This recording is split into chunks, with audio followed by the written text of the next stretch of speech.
Sit down, class is in session. Welcome to class number 2. Last week we talked about dive compositions, so this week we're actually going to examine team fight compositions and what makes them work. Now, I got a lot of questions from people asking about the various aspects of team fight compositions, and creating one is actually very simple. You just want your tanky guys for the front line, your DPS for the back line, and then you have some supportive champions to keep your DPS alive, as well as hard CC to engage or peel for this DPS champion. And that's the easy part, though. I mean, so you guys have built your own team fight composition. It's very simple. You know, you get your back line, your front line. However, there are going to be some important things to remember. First is going to be information gathering. Before you set up for your team fight, you want to track people like the enemy engagers, as well as the enemy targets that you want to go after. Position for your team fight. Positioning is key. That DPS that we talked about needs to be behind the tanks. The tanks have to use their crowd control to get space for the DPS to actually work with. And of course, target selection. Don't target the support first. Go for the high priority targets unless you're going straight front to back. Let's pull up a clip because it's much better explained when you can actually have a visual of it here. And this is the team fight composition that TSM drafted. We just went over. It's great front to back. However, TSM are going to make some mistakes here. So the first thing, the information gathering that we talked about, you can see Niski and Svenskeren, the engagers for Cloud9, are doing a very good job staying out of enemy vision. So TSM have no idea where they are. Galio and Camille can engage from a very long ways away, and they have their eyes on the DPS, the Lucian, far bottom corner here. And while the setup seems good to TSM because they think they've caught this Braum out away from the rest of the team, it's a low priority target that's just the support, and they're actually going to overcommit to this low priority target because they didn't gather enough information. They will be punished. So let's resume the clip here, and we'll see how Cloud9 punish them. We have the Siren that goes in. Look at this spacing now. He has actually used the charge up, knock up on the support rather than Sneaky, where he just forced the flash of the AD carry, the highest priority target that they want to kill. And Sven is moving in because he thinks that Broken Blade is going to help him follow up and get their #1 target. However, with everybody from TSM focusing on this support, it makes it very easy for Cloud9 to flip the switch.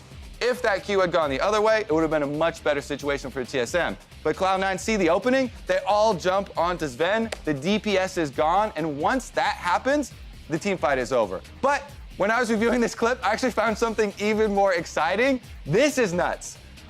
Just at the last second, this is his health bar right here. This is the Silas, that is Licorice. He was spamming his ultimate. It just came off of cooldown when he had under 10 HP. He gets the Zilean ultimate. That's what this magnifying glass is trying to show you, the purple chain coming out, because Zilean here for TSM actually walked up. That's another thing highlighting positioning. If Zilean had walked around into Fog of War, then Silas wouldn't have been able to steal the Zilean ultimate. They still could have come out with a teamfight victory. Now let's roll the rest of the clip and we see it play out. See, Smoothie, this counter around him, that's the Silas just stole his ultimate, was able to revive. Then you can see Svenskeren actually goes around into the Fog of War. They re-engage, and you can kill the tank last. That's how ideally you want your team fight to go. So we have another example for it because there are some more things that we want to examine. Those were basics of team fighting. There's a more advanced topic that we can do a quick little hit on here. That is champion synergy and wombo combos. Super fun that everybody likes to pull off. Yasuo and Alistar, very common. You know, the synergy is very apparent. AoE knockup, then the Yasuo can pull off his ultimate and continue the knockup. But also you have to keep in mind the damage that LeBlanc can bring can be AoE, even though she is an assassin, if you double distortion. So you have to watch out for all of these abilities being used in tandem. And let's get into the FlyQuest clip where we can see them actually pull this off. While C9 in the last clip came out ahead with some great team fighting, this one they're going to overcommit. So let's just roll this one through and we'll get right into it here because C9, they're feeling very, very powerful at the moment. They have everybody roaming down through the river. And so they go on the first person they see, Santorin, which, again, another tanky, low priority target, much like the Braum from the last clip. And C9 have actually overcommitted here. Even though they see Aurelia top, let's roll this through and we can see that Sneaky, the Cassiopeia main damage, is far away from the rest of the team. So they're committing here with 3 people in the river on a low priority Sejuani. FlyQuest can then disengage, and we have amazing re-engage from JJ. If you just saw his Alistar headbutt onto the Galio and then flash to reposition his Q for the 3-man knockup into the Yasuo ultimate, into Pobelter coming down with the LeBlanc with that double distortion.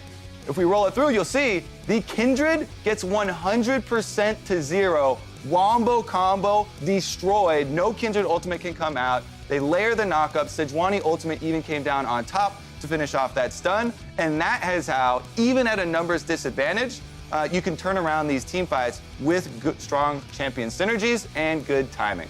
They cleaned up the last kill, and that was pretty much the high point for that game for them. Now, it may look like team fighting is very simple, but a lot does go into executing it at a high level. We'll continue to track this topic as our class continues, but that's going to do it for this episode. Back to you guys at the desk.